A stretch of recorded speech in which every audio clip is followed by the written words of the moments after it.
Yeah, influencers day hour daw to, pero pagbibigyan ko muna si Alan bilang lagi naman siyang relevant. Oh, better be. So congratulations. Ako napagtanong kanina. Kaya ngayon na magtatanong. Pero I was moved with the senior high. Galing ng story, relevant nga rin because of papasukan na, di ba? So, yung tanong ko first kay Blight saka kay Kyle, yan. Tanong ko parang hindi naman masyado nakita pa dun sa first 2 episodes, pero medyo magiging parang love team ba kayo dito? Love interest, may ganun bang klase? Actually, love team po talaga yung bentahan namin ni Kyle dito. Charot lang. Charot.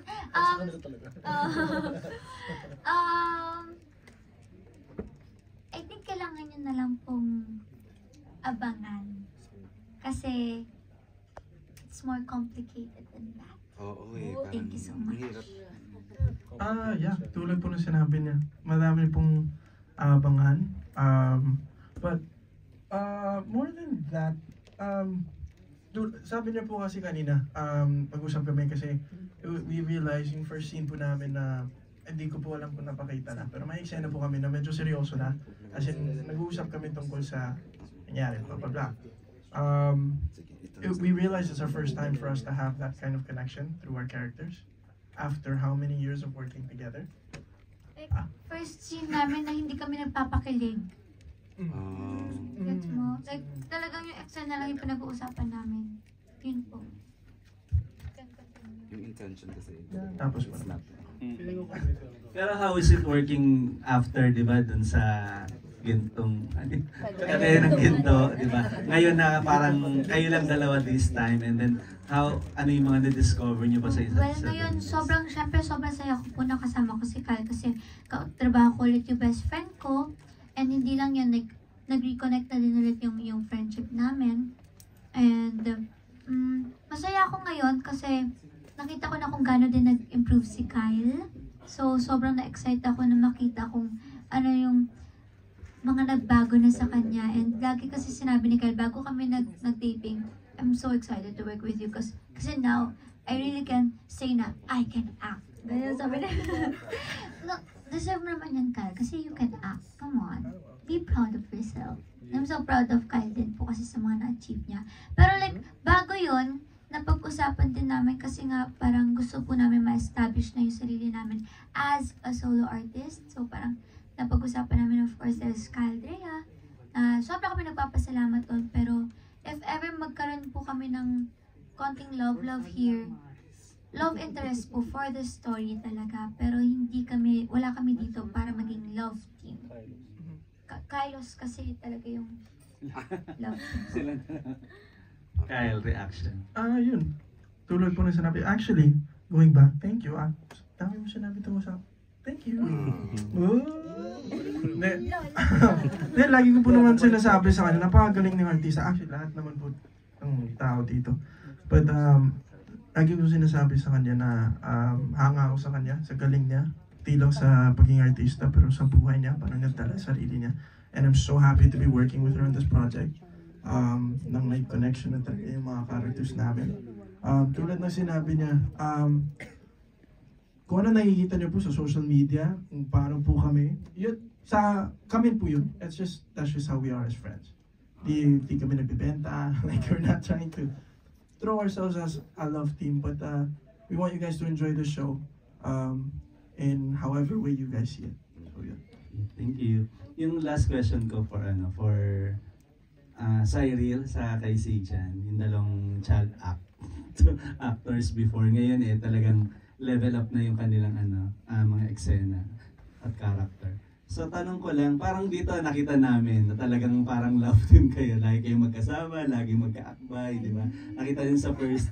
So how is it? Kung kayo ba ready to become parang love team din? Parang child actor and actress before, ngayon love team na ngayon, di ba? Napag-usapan hindi po pala napag-usapan, pero medyo nagkakaroon po kami ng mga sharing na if ever po gusto namin ma-develop yung craft namin, kung kailangan po ng love interest sa story, if yun po yung mag-work para po mag-work yung story, okay lang po, wala pong problema. Pero hindi po to the point na talagang ipopromote or ibibenta po talaga namin as love team off screen or off cam or off the show na parang mag-guestings kami as together. Parang hindi po kami magiging dependent sa isa't isa. Pero okay, wala po kami problema kung yung story po may love interest po kami sa isa't isa. Wala pong problema. Oo, kasi when we conceptualize that hindi yan nila tinignan as a love team. Talagang individual ang tingin ni Sir Deo sa kanilang lahat. Yun lang. Go Z. Parang mag-agree din po sa sinabi ni Sai kasi hindi nga namin binibenta na parang love team kami. Ganun lang talaga yung storya. Ganun talaga si Tim and si Roxy na magjowa sila dun sa story. Pero hindi ibig sabihin nun may parang walang Sai dyan. Walang Sai dyan, ganun. Yun din po siguro. Yung follow-up question sa dalawa, parang kanina kasi nung interview si Blight kanina, intimidate sila sa inyo. Intimidate kay Cyril sa akin. Hindi pa namin ina-upload. Kay si Jan. Dahil paborito niya daw kayo nung bata pa kayo. Kayo idolo niya. Ano lang reaction niya? Namin ni Cyril, ni Blight, na growing up, you guys served as an inspiration sa kanya. And up to now, she has maintained that admiration sa inyo. Ano kasi yung tanong kasi, what are you looking forward to na maka-eksena sa trabaho or kung sino ka natatakot or na-intimidate? Hindi mo alam mag-explain, okay lang. Intindihan ka na. Mapapanood din naman nila yun. Okay, reaction si Jan. Siyempre, salamat. Kasi, salamat naman dun. Kasi ano, di ba? Sabihin ko po kasi... Ilang taon kayo? Ilang taon ka na, Sai? Edad ko po? Hindi, edad niya. Yung mga po kasi sa industriya, 19 years old po. 2000. Bata ka, kaya napapanood ka na ni Blight. Kasi 19 ka lang ngayon. Ikaw si? 21 po. Okay, 2 years apart. Tapos si Blight ngayon is? 20 daw po. Ha? Paano mo napapanood si Cyril? Parang nauna yung ano. Hindi ka nanonood ka mo, my 100 Days to Heaven, ganyan. Tapos pa nag-audition, nakakita ko siya sa ABS. Pinapansin ka, makulit yan nun, malikot yan, di ba? Parang ang kalong yun sa Hindi amin. ko kilala nun. Hindi pa.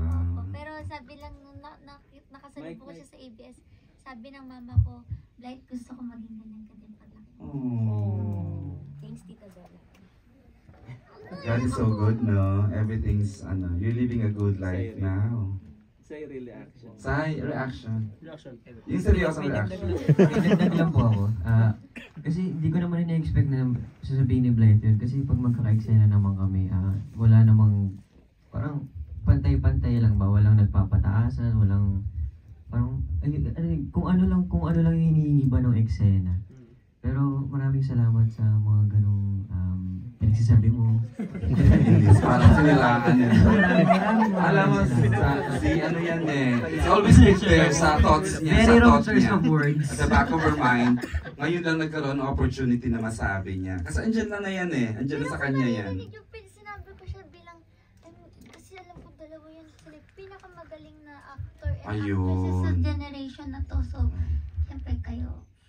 Gusto ko din hindi ko nasabi. As in, sabi ko din kay Kyle na dapat galingan natin parati. Hindi tayo pwede pa petiks-petiks. Kasi sa story na to, bawat character po magkakaroon ng storya. Mabibigyan ng time to shine. Tapos sabi ko, kapag dumating na yung story ni Roxy tsaka ni Tim, kakainin tayo lahat niyan. Ayun. Those were the talaga, words. alam ko yan, dalawang yan. Sobrang galing yan, Ang promise. lalamon. Kita niyo naman sa Dirty Linen, di ba?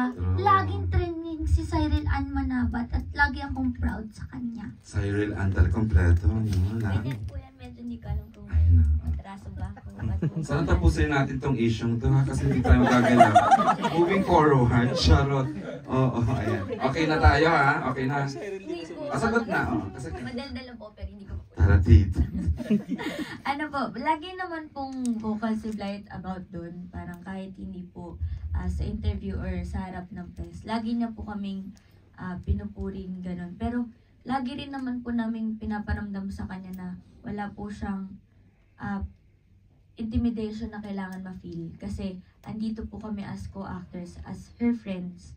At hanggat maaari, talagang nagkakapitan po kami sa isa't isa. Hindi po kami nagpapatasan na parang, ganyan po, parang gano'n. So, hindi po namin pinapakita na kailangan tignan niya po kaming ganun. Okay. Pero mas nakikita niya po kami na parang pwede niya po kaming lapitan if ever may kailangan siya. And pwede rin po namin siyang malapitan if ever may kailangan kami. True, true. Okay. Meron. Before I give the microphone to either Nat or Bong or Tommy, no? And Thomas and Milo, I'd like to ask our two mga introducing na ano. Although, alam naman natin who the other girl is and another, ikaw, siya rin kilala, pero